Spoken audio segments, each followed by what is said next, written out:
Indo-British Advanced Pain Clinic, Noppimayam Surgery Duram. For appointments 9155515563. Welcome to crime diaries. ఈ వారం మన guest 2010 police.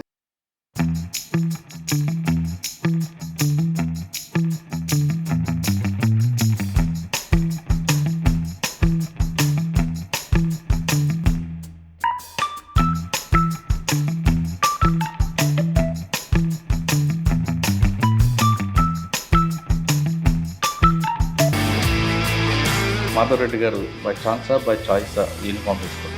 By chance అనే చెప్పాలండి. అంటే 2000 got DSP by chance. I feel very happy that I got into the police department. So సాధారణంగా నక్సల్ ప్రభావం పెరగడానికి ప్రధాన కారణం ఫారెస్ట్ అధికారులే అంటే ఒకట వార్త. గిరిజనులందరూ కూడా ఫారెస్ట్లోకి వెళ్తారు, వాళ్ళని అడ్డుకోవడం వల్ల ఇవన్నీ జరుగుతున్నాయని ఉంది. వాస్తవం అంటారు? మేబీ అప్పుడు ఉన్న పరిస్థితుల్లో ఫారెస్ట్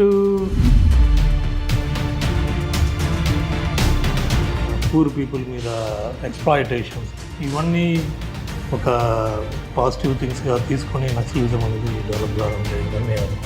ఎప్పుడైనా మీకు ఎలుగుబంట్లు కానీ ఇటువంటి కనబడేవా? విలేజెస్కి వచ్చి ఒక సందర్భంలో అటాక్ చేయడం లేదు. ఒక విలేజ్లో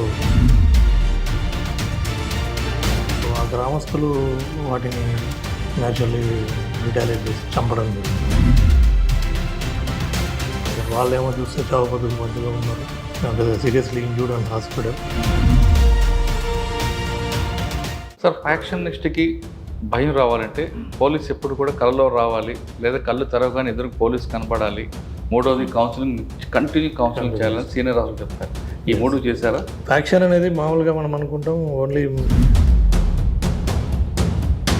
విలేజెస్లో కొన్ని ఫ్యామిలీస్ మధ్య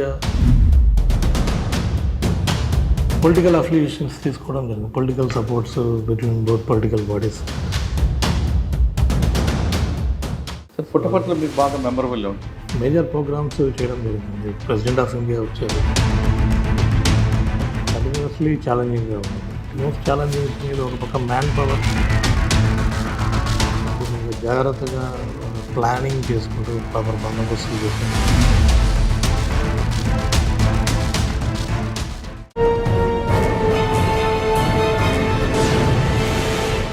వెల్కమ్ టు క్రైమ్ డైరీస్. ఈ వారం మన గెస్ట్ 2010 పోలీస్ ఆఫీసర్, పేరు ఎస్వి మాధవరెడ్డి గారు, సూపరింటెండెంట్ ఆఫ్ పోలీస్, మన్యం జిల్లా. మాధవరెడ్డి గారు పుట్టపర్తి సత్యసాయి జిల్లాలో కూడా పనిచేసి ప్రజెంట్ పార్వతీపురం జిల్లాలో ఉన్న హెడ్ క్వార్టర్లో ఉన్నారు. ఆయన డిపార్ట్మెంట్లోకి వచ్చిన తర్వాత అప్పుడున్న ట్రెడిషనల్ క్రైమ్ తగ్గిందా, ఇప్పుడున్న సైబర్ క్రైమ్ ఛాలెంజ్ ఎలా ఫేస్ చేస్తున్నారు అనే విషయంతో పాటు మన్యం జిల్లాలో జరుగుతున్న క్రైమ్ని ఎలా కంట్రోల్ చేస్తున్నారు, ముఖ్యంగా గంజా అరికట్టడానికి ఏం చేస్తున్నారు, ఎక్కువగా యువతీ యువకులు చిన్నప్పుడే ప్రేమించి పెళ్లి చేసుకున్న వాళ్ళని కౌన్సిలింగ్ చేయడం, ఆ పోక్సో చట్టంపై వాళ్ళకి అవగాహన కల్పించడానికి ఎటువంటి కార్యక్రమాలు చేపట్టారు విషయాన్ని మాధవరెడ్డి గారు అనిపిస్తుంది. సార్, నమస్తే అండి. నమస్తే. మీకు ఎప్పుడో పుట్టపర్తిలో ఉన్నప్పుడు అడిగానండి, అప్పుడే నేను ఇప్పుడు వద్దులండి అన్నారు. అప్పుడే కొత్తగా వచ్చాను. సార్, ఈ పుట్టపర్తికి వెళ్ళే ముందు ఇక్కడ జరుగుతున్న కార్యక్రమం తీసుకుంటే ఎక్కువగా ఇక్కడ ఒకప్పుడు ఎఫెక్టెడ్ అయ్యాయి, ఇప్పుడు కొంచెం బాగా డ్రై అయిపోయింది. కానీ ఆ భావజాలం అయితే అక్కడక్కడ కనిపిస్తుంటుంది. ఆ భావజాలం వైపు యువత వెళ్లకుండా మీరు ఎలాంటి కార్యక్రమం చేపడుతున్నారు? రెండోది, ఒరిస్సా పక్కనే ఉంది కాబట్టి మీకు గంజా అక్కడ పండించిపోయినా ఆ ట్రాన్స్పోర్ట్ కారిడార్ కనిపిస్తుంటుంది, ఆ బ్రేక్ చేయడానికి మీరు ఏం చేస్తున్నారు? మూడో విషయం, ఎక్కువగా చిన్నపిల్లలు స్కూల్లో ఉన్నప్పుడు పిల్లలు ప్రేమించి పెళ్లి చేసుకోవడం, వెళ్ళిపోవడం, తర్వాత అది పెళ్లి వరకు వెళ్ళిన తర్వాత మీరు పోక్సో చట్టం పెట్టడం, జైలుకి పంపడం, అక్కడ వాళ్ళ పేరెంట్స్ మధ్య క్లాష్ రావడం, తర్వాత పేరెంట్స్ మీద వెళ్ళిన తర్వాత ఇటీవల ఒక అబ్బాయి సూసైడ్ కూడా చేసుకున్నాడు. అటువంటి రిపీట్ కాకుండా ప్రజల్లోకి అవగాహన కల్పించడానికి ఏం చేస్తున్నారు? ఈ మూడు కార్యక్రమం విషయం చెప్పే ముందు మాధవరెడ్డి గారు బై ఛాన్సా బై చాయిసా యూనిఫామ్ వేసుకోండి? యూనిఫామ్ బై ఛాన్స్ అనే చెప్పాలండి. అంటే 2007 నోటిఫికేషన్ అండ్ 2009లో గ్రూప్ 1. పేరెంట్స్ సో గ్రూప్ 1లో I got DSP by chance, but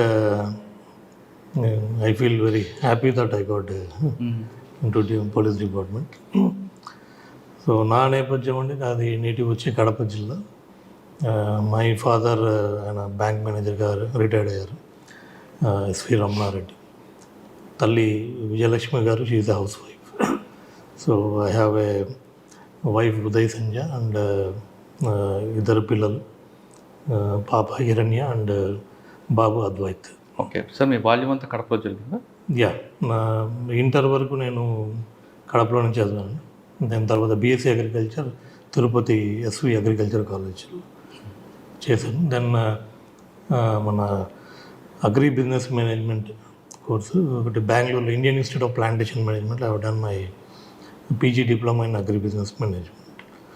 then తర్వాత సివిల్స్ ప్రిపరేషన్కి అనేసి హైదరాబాద్ రావడం జరిగింది. దాంట్లో భాగంగా వేరియస్ ఎగ్జామ్స్ అందు ప్రిపేర్ అవుతూ దెన్ ఫారెస్ట్ రేంజ్ ఆఫీసర్గా నేను సెలెక్ట్ అయ్యి ఒక 4 years I was in forest department. Yeah, ఇక్కడ సో నేను నిజామాబాద్ కామారెడ్డి సబ్ డివిజన్లో ఇందల్వాయి రేంజ్ ఆఫీసర్గా 2 years చేశాను. సో 2 years ట్రైనింగ్ 2006 నుంచి 2010 వరకు. ఓకే సార్, అక్కడ మీకు బాగా ఎక్స్పీరియన్స్ చెప్పండి. మీరు ఇంద్రవాయిలు చేశారు, ఇంద్రవాయిలు తర్వాత ఇటు గాంధారి, ఈ ఫారెస్ట్ అంతా మీకు కొట్టిన పిండ. ఎస్, అక్కడ మీకు మెమరబుల్ చెప్పండి సార్. అంటే మీరు 2010లో చేశారా? కాదండి, అంటే 2006 batch forest range officer, but training అంతా అయిపోయి 2007 నుంచి 2010 వరకు. సార్ మూమెంట్ అప్పుడు ఉండేది నక్సల్ మూమెంట్ ఆల్మోస్ట్ తగ్గింది. So that is also actually బాగా ఒకప్పుడు affected area. Even my range office ఏదైతే ఉందో ఇందల్వాయిలో అది 2 సార్లు అప్పుడు మావోయిస్టులు పేల్చడం జరిగింది. దాన్ని డైలాబిటేటెడ్ బిల్డింగ్లో నేను నా ఆఫీస్ నిర్వహించడం జరిగింది.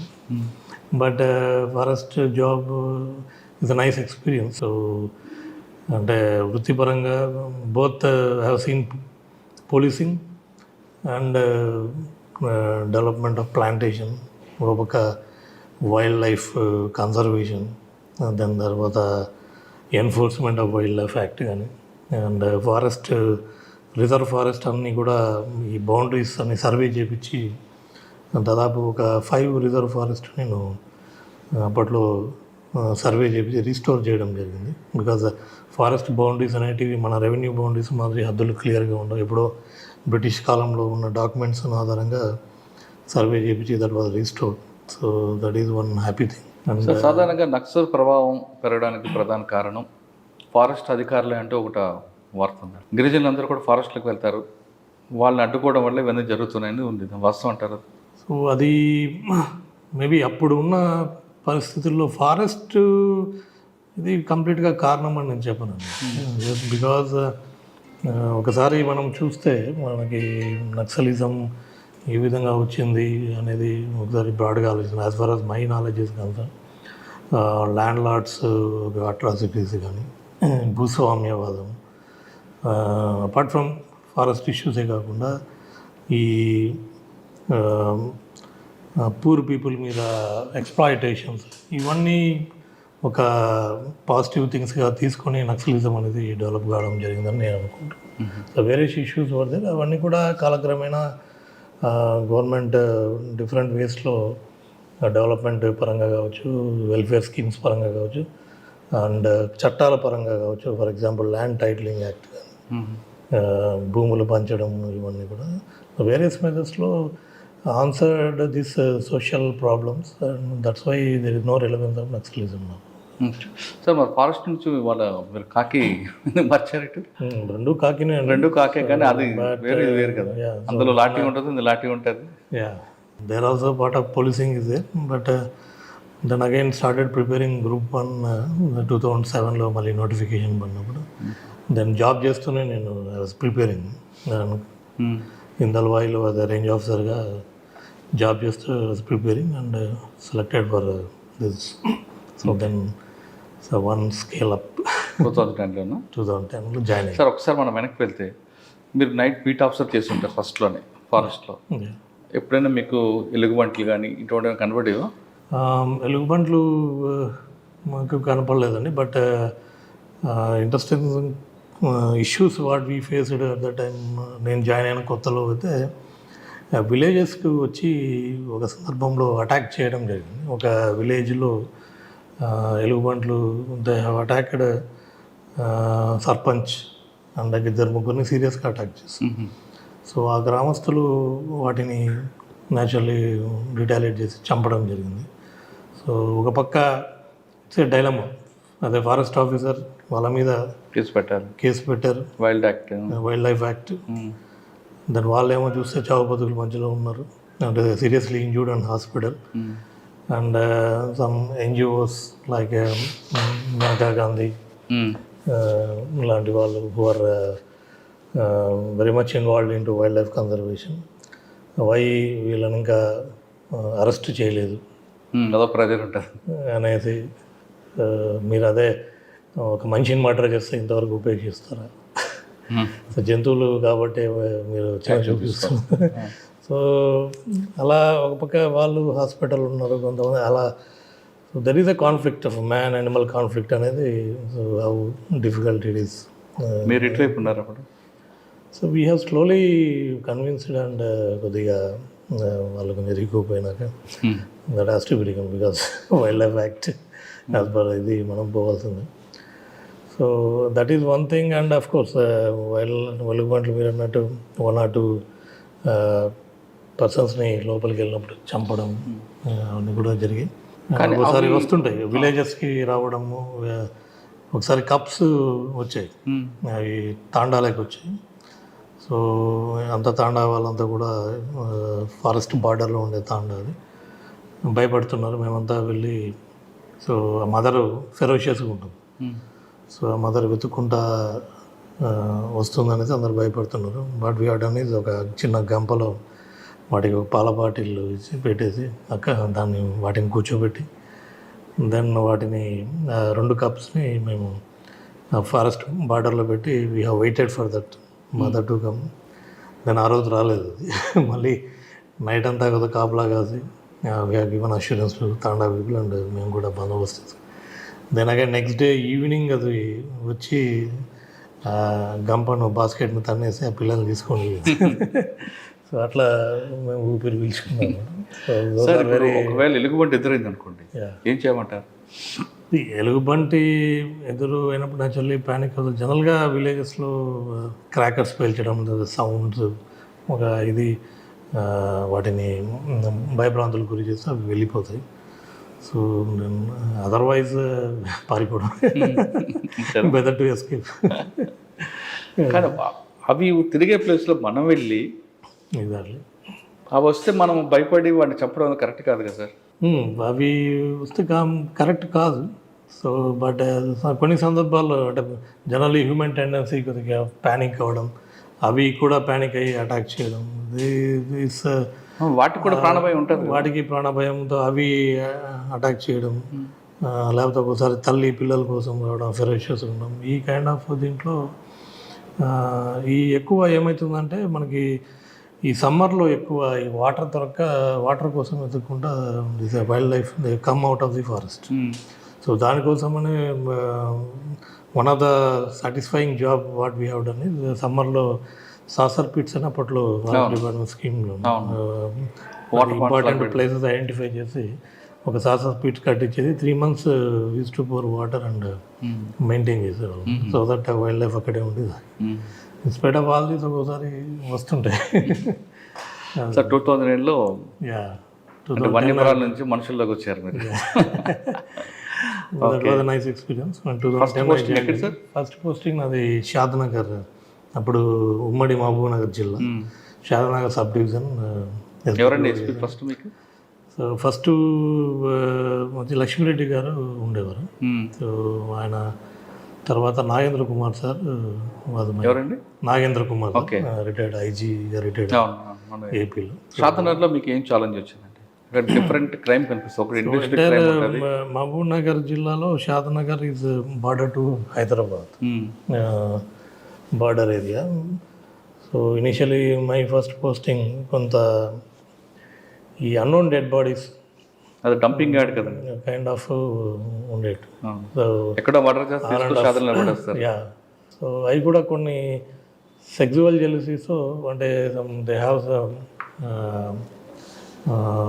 One night stand sex kind of, otherwise I have affairs ఉండేది. మందు తీసుకొని తాగేసి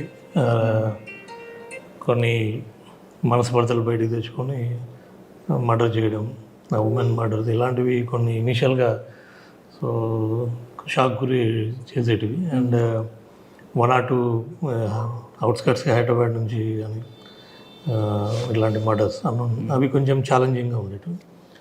so I used to tell మా దాని ఎస్పీ గారు కొంచెం ప్రాక్టికల్గానే ఫ్రీ హ్యాండ్ ఇచ్చేవాళ్ళు. ఫస్ట్ లక్ష్మీరెడ్డి గారు ఉండేవాళ్ళు. దెన్ అంటే మర్డర్ అయింది, first posting murder. So SP గారికి రిపోర్ట్ చేసాం, సార్ ఇట్లా సారీ సార్ ఇట్లా మర్డర్ అయిందంటే నువ్వెందుకు సారీ చెప్తావు, మర్డర్ చేసినట్టు ఫీల్ అవుతుంది. Carry on investigation find out అనేది కొద్దిగా కూల్ అంటే టెన్షన్ పెట్టుకుని ఎట్లా అయింది మర్డర్, మీ ఎలా జరుగుతుంది, మీరేం చేస్తున్నారు, కొంతమంది ఆఫీసర్లు. సో అలా కాకుండా సో అలా వరల్డ్ కూడా వీ హ్యావ్ స్టార్టెడ్ డిటెక్టింగ్ అన్ని కూడా. సార్ అక్కడ మీకు అన్నోన్ బాడీ తీసుకొస్తారు, బాడీస్ డంప్ చేసి వెళ్ళిపోయేవారు. ఆ టైంలో ఎలాంటి క్లూ లేని బాడీని బ్రేక్ త్రూ తీసుకొచ్చారా మీరు, ఒక కేసు అని చెప్పగలరా? అంటే మోస్ట్ ఆఫ్ ద థింగ్స్లో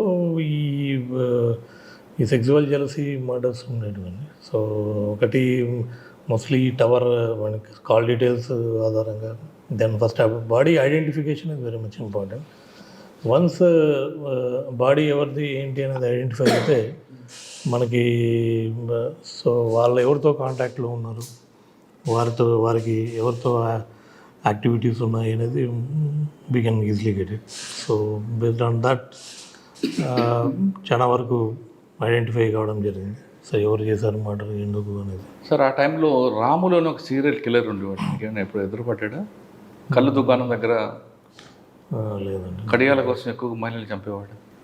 లేదు. సో నేను విన్నాను, మేబీ ముందు జరిగినది. సార్ షాద్నగర్లో ఎక్కువగా ఇండస్ట్రీలు ఎక్కువ ఉంటాయి, అదొక క్రైమ్. లేబర్ ఉంటుంది, ఎక్కడో మర్డర్ చేస్తాడు వెళ్ళిపోతుంటాడు, లేదా కంపెనీలో జీతాలు ఇవ్వకుండా మోస్తుంటారు, కంపెనీ లాకౌట్లు ఉంటాయి. ఇంపార్టెంట్ మీకు హైవే, ఎక్కువ రోడ్ యాక్సిడెంట్స్ ఉంటాయి. ఈ ఛాలెంజ్ ఎలా తీసుకున్నారండి? సో నాకు 2 హైవేస్ ఉండేవి, ఒకటి బెంగళూరు హైవే, ఇంకోటి Srisailam highway. So Srisailam highway పోవాలంటే I used to go sometimes overall ఎక్కేసి మళ్ళీ అటుకు వెళ్ళాం ఏదైనా విఐపీస్ వెళ్ళేటప్పుడు. సో ఎక్కువ మీరు అన్నట్టు నేషనల్ హైవేస్ కొత్తలో ఎస్పెషల్లీ బాలానగర్ సైడ్ అంతా కూడా రోడ్ యాక్సిడెంట్స్ ఫ్రీక్వెంట్గా జరిగేటివి. So used to put flexible stoppers పెట్టి, సో దట్ అంటే పర్మనెంట్ ఐరన్ బ్యారికేడ్స్ పెడుతుంటే అవి గుద్ది కొంచెం యాక్సిడెంట్ కావడం జరుగుతుంది. So flexible stoppers, stop wash programmes కానీ లారీ డ్రైవర్స్ ఇలా కొంత మ్యాక్సిమం ఎక్కడన్నా లైటింగ్ తక్కువ ఉంటే హైవేస్లో లైటింగ్ కొద్దిగా పెంచడం. సో ఈ విధంగా కొద్దిగా యాక్సిడెంట్స్ అయితే కంట్రోల్ చేయడానికి ప్రయత్నించాం, కొంత తగ్గింది కూడా ఆ టైంలో. అండ్ రంబుల్ స్ట్రిప్స్, ఈ ఆల్ ది ఇంపార్టెంట్ జంక్షన్స్ దగ్గర రంబుల్ స్ట్రిప్స్ అన్ని కూడా పెట్టడం జరిగింది. This is one accident issues are there. Crime కూడా ఓవరాల్ మహబూబ్నగర్ జిల్లాలో కొంచెం షాద్నగర్ క్రైమ్ రిపోర్టింగ్ ఎక్కువే ఉంది. ఎస్పెషల్లీ మీరు అంటే ఇండస్ట్రియల్ ఏరియాస్లో మనకి చిన్న చిన్న స్మాల్ ఇష్యూస్కి మర్డర్స్ కావడం అంతా కూడా జరిగింది. చాలా వరకు కూడా డిటెక్ట్ చేయడం జరిగింది. సో వాళ్ళకి ఇండస్ట్రీ వాళ్ళకి చెప్పేవాళ్ళం, వాళ్ళు కంపల్సరీ డేటా మెయింటైన్ చేయాలి, హూ ఆర్ ద వర్కర్స్ ఎవరైతే ఉన్నారో వాళ్ళందరి డేటా ఇవన్నీ కూడా మెయింటైన్ చేయాలని చెప్పడం జరిగింది. సో బట్ అంత ఇండస్ట్రీస్లో ఎక్కువ 1 or 2 ఇన్సిడెంట్స్ అట్లా జరిగాయి, కానీ బట్ మేజర్ క్రైమ్ ఇండస్ట్రీస్ నుంచి తక్కువే ఉంది. ఎక్కువ మనకి స్పొరాడిక్ మర్డర్స్ ఈ తాండాస్లో అట్లా సెక్సువల్ జెలసీ వల్ల ఇలాంటివి ఉండేది. ఓకే. అండ్ ఇండస్ట్రియల్ యాక్సిడెంట్స్ ఒకటి జరిగిందండి ఆ టైంలో, ఇండిపెండెన్స్ డే రోజు. సో ఒక బాయిలర్ బ్లాస్ట్ అయింది. బాయిలర్ బ్లాస్ట్ అయ్యి almost 9 persons seriously injured. And Odisha వాళ్ళు ఛత్తీస్గఢ్, ఒరిస్సా నుంచి వెళ్ళండి. I have seen bodies and burned bodies Owaisi హాస్పిటల్లో ఇవన్నీ కూడా. సో దట్ వాజ్ వన్ బాధాకరమైన ఇన్సిడెంట్. సార్ షాద్నగర్ తర్వాత నెక్స్ట్ పోస్ట్ షాద్నగర్ తర్వాత నేను మళ్ళీ గ్రౌండ్స్ ట్రైనింగ్ అప్పుడు మాకు పెండింగ్ పెట్టారు. Then I went for grounds training. Grounds training Pramadipeta and then Vizag. తర్వాత back we came to headquarters. ఆ టైంలో హైదరాబాద్లో రంజాన్, వినాయక చవితి ఆ సీజన్ నడుస్తుండే. సో ఒక 2-3 months వర్ బందోబస్తులకి ఉన్నాయి. Old city Ramzan festival and then Ganesh, సైబరాబాద్లో గణేష్ అండ్ దెన్ అదంతా అది అయిపోయినాక సడన్గా విజయనగరంలో ఈ సమైకాంధ్ర ఉద్యమంలో భాగంగా లాండ్ ఆర్డర్ ప్రాబ్లం ఎక్కడండి? విజయనగరంలో. విజయనగరం. సో ఓకే, వస్తా ఇంటి మీద దాడి. సో దానికి అగైన్ వీఆర్ కాల్డ్. అక్కడ బందోబస్తు అదొక 15 days, అంటే ఒక 3-4 days. అండ్ దెన్ సిరివానోత్సవం వరకు కూడా కంటిన్యూ. ఇవన్నీ బందోబస్తు లేక then again I was even posting Nirmal ఎస్డిపిఓగా. నిర్మల్ ఏముంది సార్ మీకు ఛాలెంజ్ ఉందా, మెమరబుల్ ఉందా? నిర్మల్ మీకు బైన్సా సపరేట్ సబ్ డివిజన్ అయింది అప్పటికి. అర్లియర్ నిర్మల్ సబ్ డివిజన్లో ఉండే. నిర్మల్ మహారాష్ట్ర మైగ్రేట్ ఉంటారు కాబట్టి మహారాష్ట్ర కొద్దిగా కల్చర్ వస్తుంది బార్డర్ కదా. వెరీ నైస్ పర్సన్, పీస్ఫుల్, కొంచెం కమ్యూనలీ సెన్సిటివ్. నిర్మల్కి వచ్చేది కొంచెం కమ్యూనలీ సెన్సిటివ్. బైన్సా సైడ్ కొద్దిగా అగ్రెసివ్గా ఉంటారు. బట్ నిర్మల్ కొంచెం నవాబ్ స్టైల్లో ఉంటారు అంతా కదా. బట్ కొంత ఫ్లేరప్ అవుతుంది. సో అదొకటి. Otherwise Nirmal is by and large peaceful area. కొంత అన్నట్టు లైక్ ఇలిటరసీ వల్ల కావచ్చు, ఈ తాండాస్లో కానీ ఆర్ అదర్ ఏరియాస్ చిన్న చిన్న మర్డర్స్ ఇలా. నిర్మల్లో మీకు డెకైడ్ గ్యాంగ్స్ ఎక్కువ ఉండేవండి. మహారాష్ట్ర వచ్చి ఇక్కడ కొట్టుకొని మహారాష్ట్ర వెళ్ళేవారు. సో నిర్మల్లో అంటే నేను ఉన్నప్పుడు అంతా లేదా సీరియస్ అఫెన్స్ లక్కీగా ఏం జరగలేదు. So Nirmal 2014 elections Nirmal I was Nirmal SDP. That is TRS government came into state విడిపోయింది. సో ఆ టైంలో నేను తెలంగాణలో ఉండిపోయాను. స్టేట్ బైఫర్కేషన్ అప్పుడు I was in Nirmal SDP. Then elections అంతా అయిపోయినాక స్టేట్ డివైడ్ అయినాక then November 2014 I was posted faculty in Telangana police academy. So అక్కడ ఆల్మోస్ట్ 1.5 year నేను ఫ్యాకల్టీగా చేశాను. సో అక్కడ మెమరబుల్ థింగ్ ఏంటంటే last combined batch 2015 SIs and RSIs. So both Telangana and AP combined batch మేము ఫ్యాకల్టీగా ఉండడం అదొక అదృష్టం. అప్పుడు Ish Kumar sir, first Malkonda sir was director గారు. దెన్ ఈష్ కుమార్ సార్ డైరెక్టర్గా ఉన్నా. దెన్ అప్పటి నుంచి ఐ కేమ్ టు ఏపీలో రిపోర్ట్ చేసుకున్నాను 2017లో. దెన్ టెక్నికల్ సర్వీసెస్ వింగ్లో I joined as a DSP. And మా ప్రెస్టీజియస్ సిసిటిఎన్ఎస్ ప్రాజెక్ట్ ఏదైతే పోలీస్ డిపార్ట్మెంట్, దానికి నోడల్ ఆఫీసర్గా చేశాను. సో ద ఇంప్లిమెంటేషన్ రియల్లీ బాగా ఇంట్రెస్టింగ్గా ఉంది. సో అంటే the first time the crime and criminal tracking network system, దాని data entry of crime and criminals each and every police station, దాన్ని డెవలప్ చేయడం, దాన్ని అలవాటు చేయడం డిపార్ట్మెంట్, అదంతా కూడా ఆ టైంలో బాగా జరిగింది. ఇన్ఫ్యాక్ట్ మాకు అప్పుడు డీజీ గారు Sambasivarao sir DG sir very much interested నా ప్రాజెక్ట్. సో మాతో డైలీ ఆయన 1 hour స్పెండ్ చేసేవారు. So with me and that developing team daily 1 hour as a DG use to SIT and review that CCTNS and dash బోర్డ్లో కూడా ఏమేమి ఉండాలి, analysis ఏమేమి ఉండాలి, ఇవన్నీ కూడా డైలీ కూర్చొని అప్డేట్ చేసుకునే వాళ్ళు, మన రివ్యూ మీటింగ్స్ పెట్టేవాళ్ళు. దట్స్ హౌ అది సిసిటిఎన్ఎస్ని బాగా యూటిలైజేషన్లోకి ఆ టైంలో బాగా వచ్చింది. సాంబశివరావు సార్ దగ్గర కొంచెం ఫన్నీగా మాట్లాడతారు. So lot of learning experience అండి సార్తో చెప్పాలంటే. Is a great institutional builder first of all. So ఇవాళ ఉన్న డీజీపీ ఆఫీస్ కావచ్చు, ఆర్టీసీ బిల్డింగ్ కావచ్చు, అంటే స్టేట్ డివైడ్ అయిన కొత్తలో వెన్ 2017లో వీ స్టార్టెడ్ మూవింగ్. అప్పుడు కూర్చోడానికి కూడా స్పేస్ లేకుండా ఎవరికి కూడా searching for offices and all. So ఆ టైంలో ఆయన పర్సనల్గా డీజీ ర్యాంక్లో ఉండి కూడా ఆయన పర్సనల్గా వెళ్ళి ఇన్వాల్వ్ అయ్యాడు. ఈ డీజీపీ ఆఫీస్ కావచ్చు, ఆర్టీసీ బిల్డింగ్ కావచ్చు. సో అంటే ఒక ఇన్స్టిట్యూషన్ని ఏ విధంగా మనము డెవలప్ చేయాలి అనేది ఆయన నుంచి. ఇంకేం నేర్చుకున్నారండి ఆయన? ప్రతిసారి ఒక పదం చెప్తారా?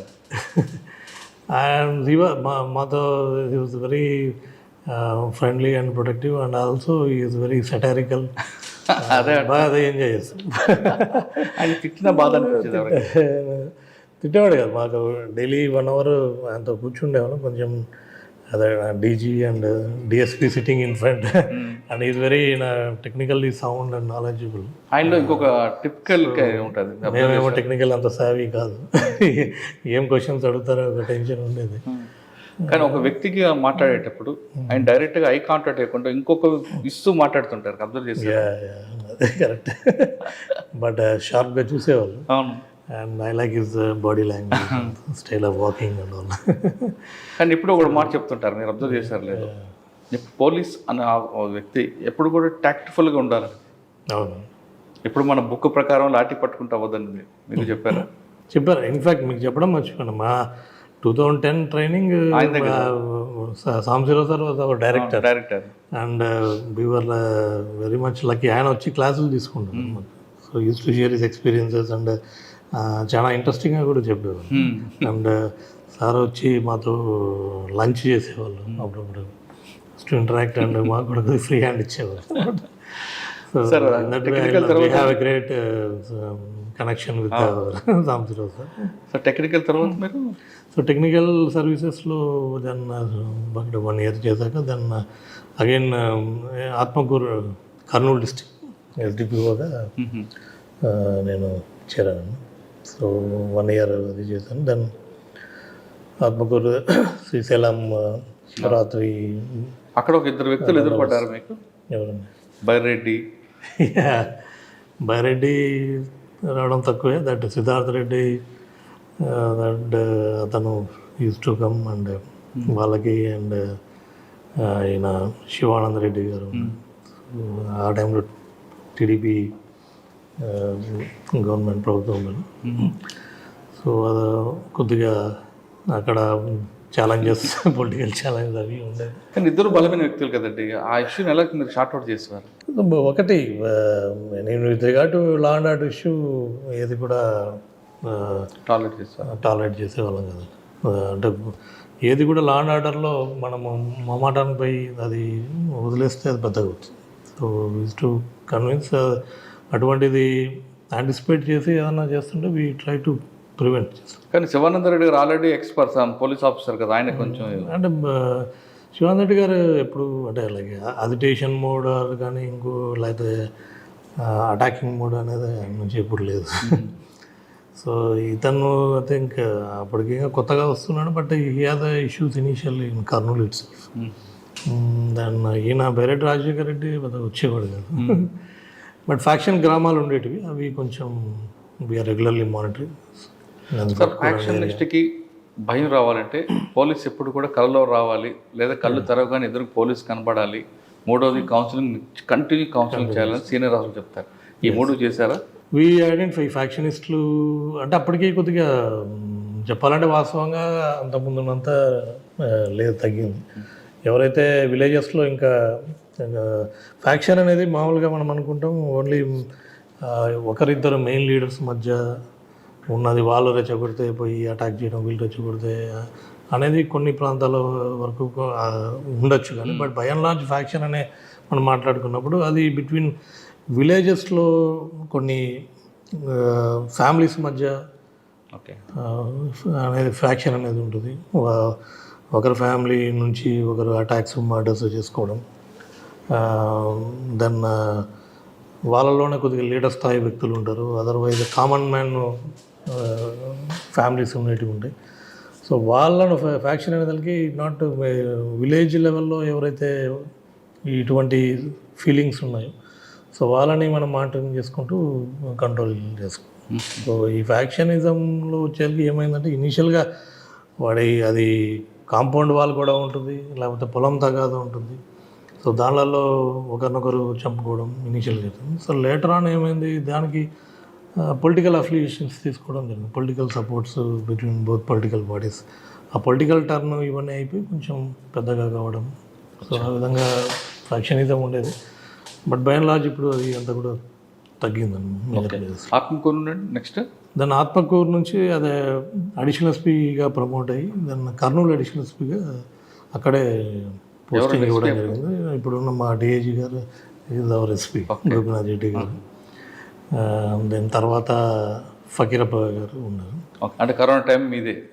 లేదండి. సో నేను కరోనా వచ్చింది, నేను ఐ వాజ్ ఫకీరప్ప గారు వచ్చాక then 3 months then I move to Vijayawada additional DCP traffic. Okay, ఇక్కడ నుంచి వచ్చేసి సో ఆల్మోస్ట్ నేను ట్రాఫిక్లో ఎంతకాలం 7-8 months I was there additional SP admin Kurnool. Then traffic additional DCP traffic I was there almost 6 months. Then దాని తర్వాత I was ADC to governor 2 years. ఎవరైనా మన విశ్వభూషణ్ హరిచందన్. సో కొత్త ఫస్ట్ గవర్నర్ అంటే separate governor to AP. So ఆయనకు అంటే మా DG గారు ఇప్పుడు గౌతమ్ సవాంగ్ సార్ వెళ్తావా అని అడిగారు. సో నేను థాట్ ఓకే. సార్ ఏం వర్క్ ఉంటుంది సార్ మీకు? ఎక్కువగా నిల్చోవడం అని అంటారు కదా, నిల్చోవడం వర్క్ ఉంటుందా, లేదంటే వచ్చిన మూమెంట్ గవర్నర్ గారి మూమెంట్ అంతా కూడా మీరు మానిటరింగ్ చేయడం ఉంటుంది? ఏముంటుందండి, ఏడీసీ జనరల్గా basically it's a colonial post. యాక్చువల్గా ఏడీసీ పోస్ట్ అనేది మనం చూస్తే ఈ గవర్నర్ జనరల్ అనే వ్యవస్థ ఉండేది, which is a military rank. So governor general became the president of India, civilian రావడం జరిగింది. బట్ దట్ మిలిటరీ లెగసీ ఇవన్నీ కూడా స్టిల్ దట్ ఈస్ దేర్. వెరాజ్ బ్రిటిష్ టైంలో ఈచ్ రీజన్లో గవర్నర్స్ ఉండేవాళ్ళు.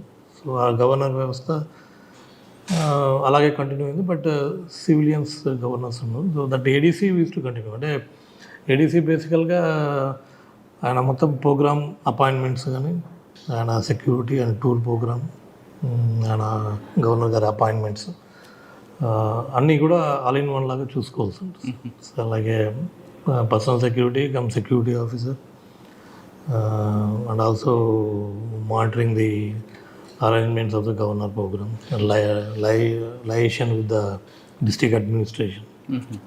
ఇవన్నీ కూడా ఏడీసీనే చేస్తారు. Next so 2 years I was with the governor. ఆ టైంలో కోవిడ్ వచ్చింది actually. So one challenging thing with ఇప్పుడు గవర్నర్ గారితో ఏంటంటే, నాకు సడన్లీ రాజ్భవన్ వాజ్ క్రియేటెడ్.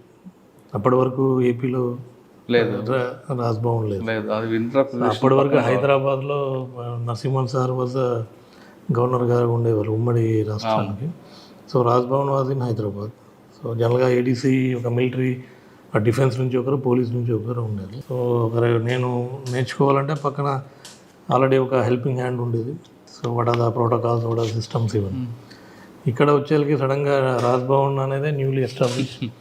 నాతో పాటు Mukesh Kumar Meena sir secretary to governor and నేను.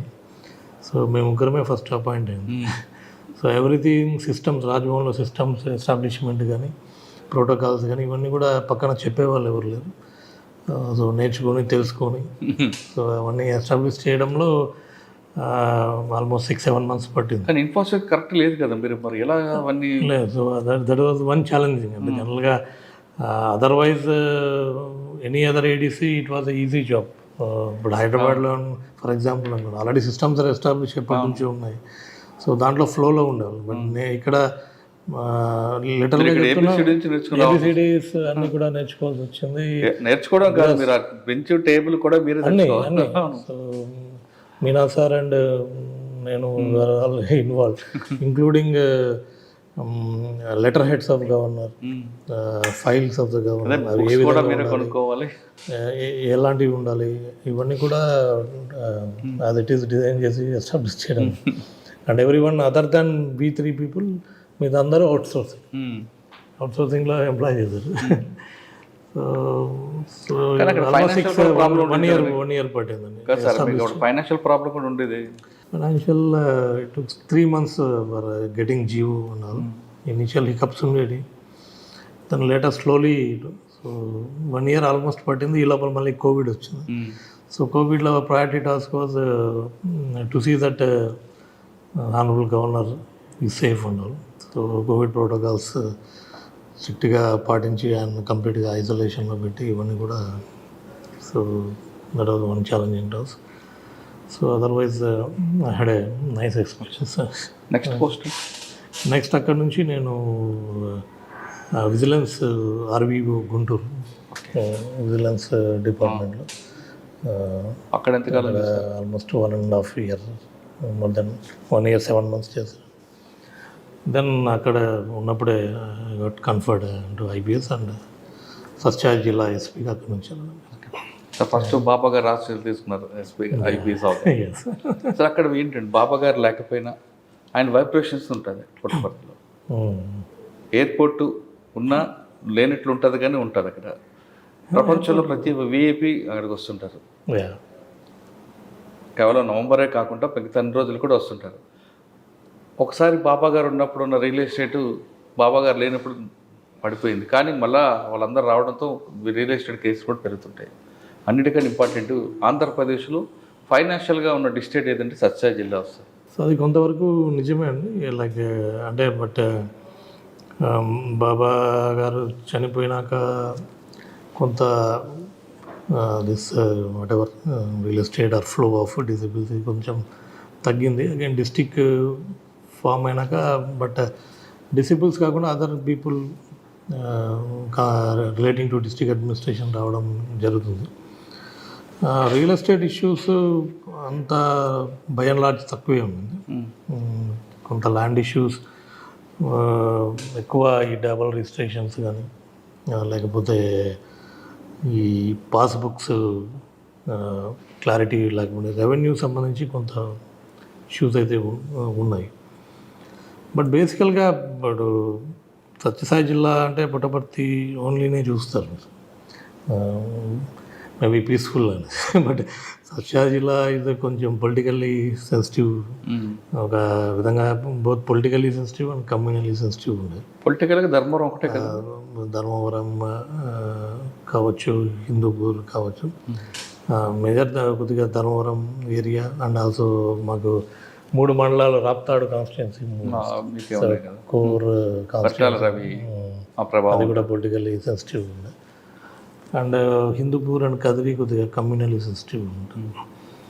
అండ్ కొంత new age like proximity to Bengaluru, Hindupur కానీ పెనుకొండ కానీ. సో ఈ లేబర్ ఇష్యూస్ కానీ క్రైమ్ ఇష్యూస్ కూడా ఆన్ అండ్ ఆఫ్ మనకి బాగానే రిపోర్ట్. ఫైనాన్షియల్ క్రైమ్ ఎందుకు ఉంటుంది అంటే ఇంట్రెస్ట్లు ఎక్కువనైనా? ఫైనాన్షియల్ క్రైమ్ అంటే వాట్ ఈస్ హ్యాపెనింగ్ అంటే ఓవరాల్గా ఇన్ జనరల్ ఏమవుతుంది అంటే, ఈ one thing is land rates ఎక్కువ పెరగడము, వీటికి అడ్వాన్సులు పే చేయడం, దే డోంట్ హానర్ రిజిస్ట్రేషన్స్, అది కైండ్ ఆఫ్ ఒకటి ఉంది అంటే హ్యూజ్ లెవెల్లో అట్లాంటివి cheating cases. Then wrong registration, double registration or fake registrations, ఇలాంటి ఇష్యూస్ జనరల్గా వస్తుంటాయి.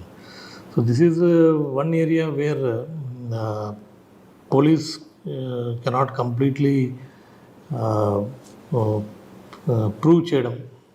ఒక చీటింగ్ జరుగుతుందని తెలుసు, చీటింగ్ చేశారని తెలుసు, వాళ్ళని ముద్దాయి మీద ఛార్జ్షీటు ప్రాపర్ ఎవిడెన్స్తో బిల్డప్ చేసి వారిని మనం శిక్ష పడేలాగా చేయడం అనేది ఈ మధ్య అంటే this is one area wear cheating అనేది ఎక్కువైపోయింది.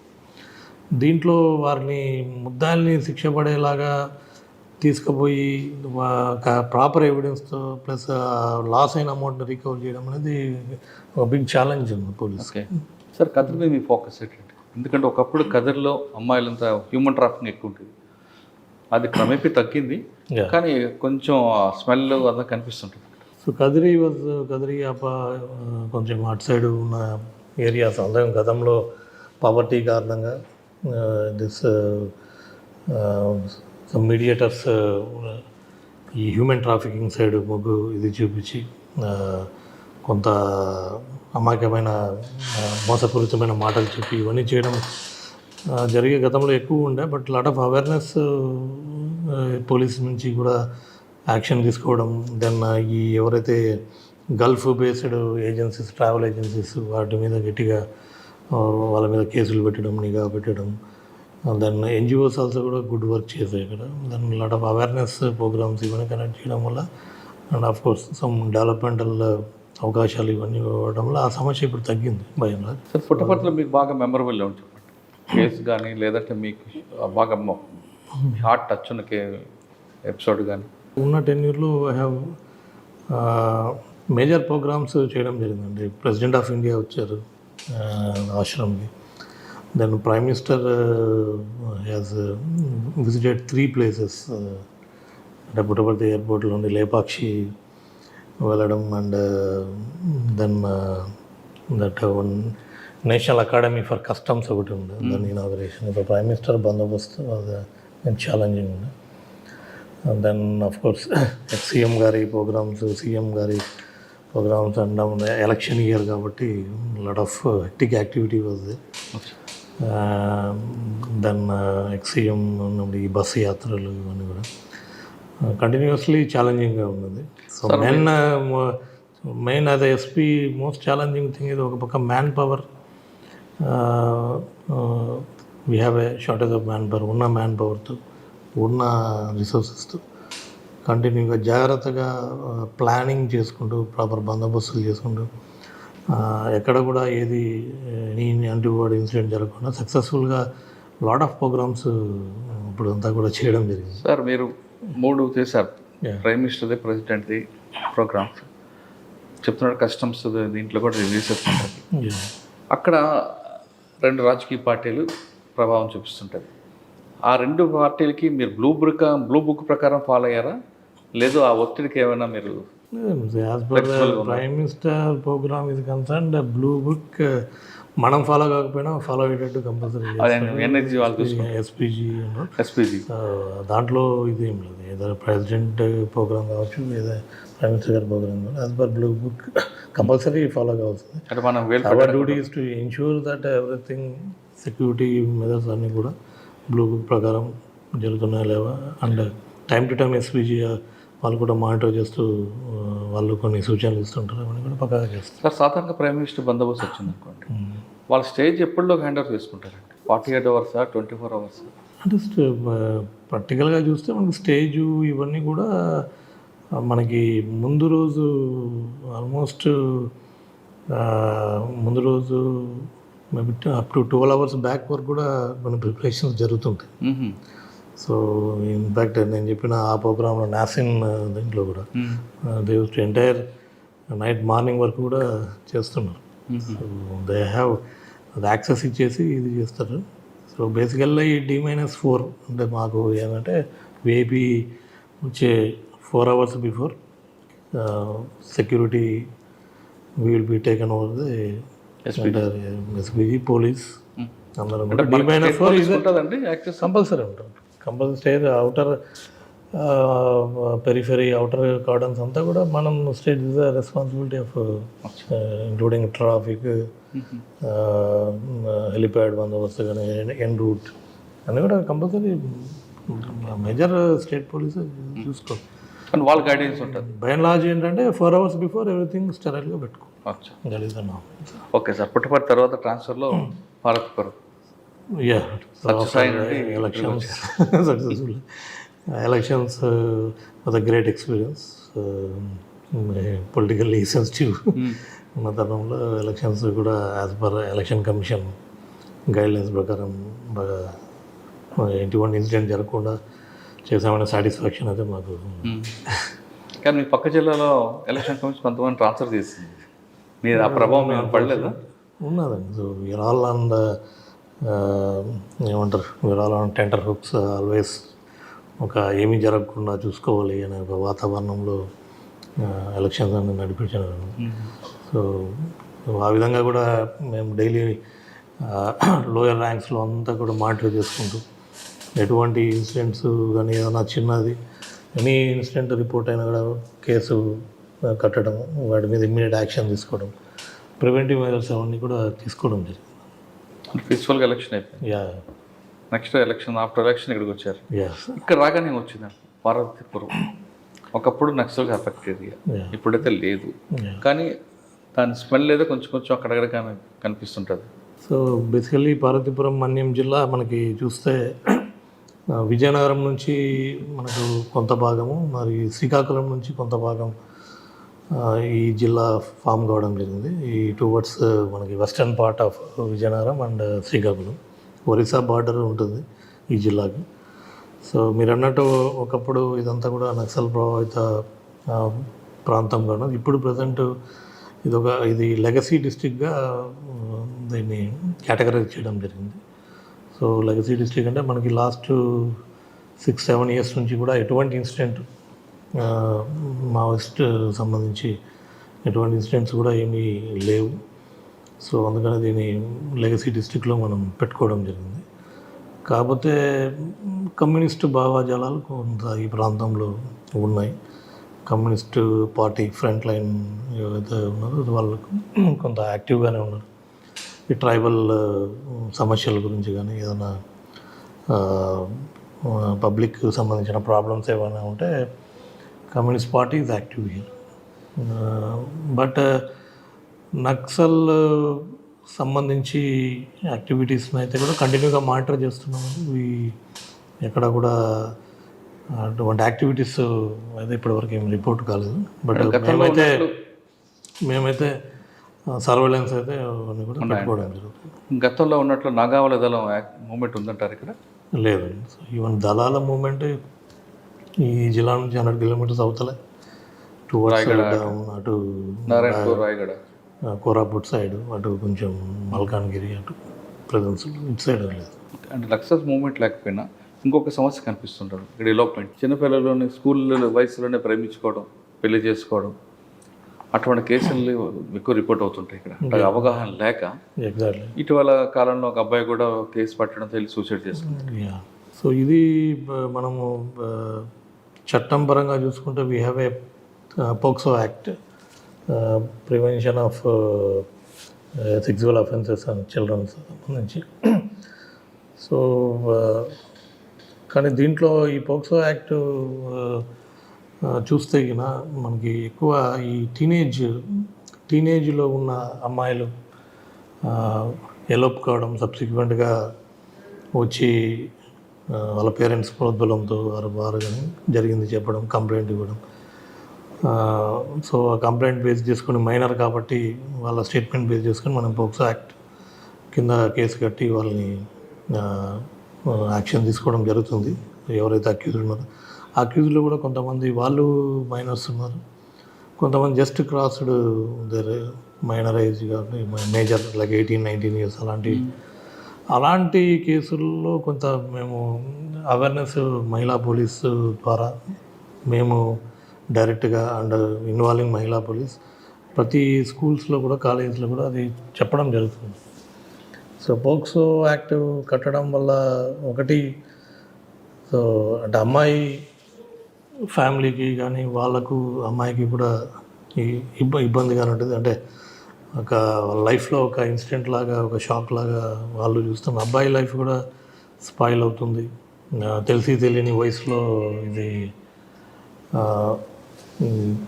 ఇవి మైనారిటీ తిరగముందు వీళ్ళు ఇటువంటి చర్యలకు దిగడం వల్ల వాళ్ళ ఎడ్యుకేషన్ కావచ్చు, వారి యొక్క ఫ్యామిలీ డిస్టర్బ్ కావడం జరుగుతుంది. ఇవన్నీ కూడా కంటిన్యూస్ అవేర్నెస్ ప్రోగ్రామ్స్ మేము క్రియేట్ చేస్తున్నాం. మొన్న ఒక అబ్బాయి సూసైడ్ చేస్తున్నాడండి, ఆ కేసు స్టడీ చెప్తున్నాం. అది బాధాకరం అండి. సూసైడ్ యాక్చువల్గా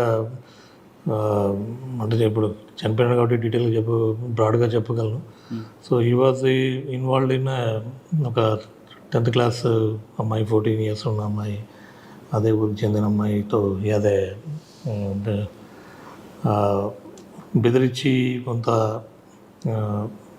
హ్యాడ్ ఏ సెక్సువల్ కాంటాక్ట్ అమ్మాయితో పలుమార్లు ఇతను సెక్సువల్ ఇంటర్కోర్స్ చేయడం జరిగింది. సో థ్రెటన్ చేసి కొంత ఇంటిమేట్ అమ్మాయి యొక్క ప్రైవసీ వీడియోస్ కూడా ఫొటోస్ తీసి షేర్ చేశాడు అనేసి షేర్ చేసి మళ్ళీ దాని మీద బెదిరించి ఈ హ్యాడ్ ఏ సెక్సువల్ ఇంటర్కోర్స్.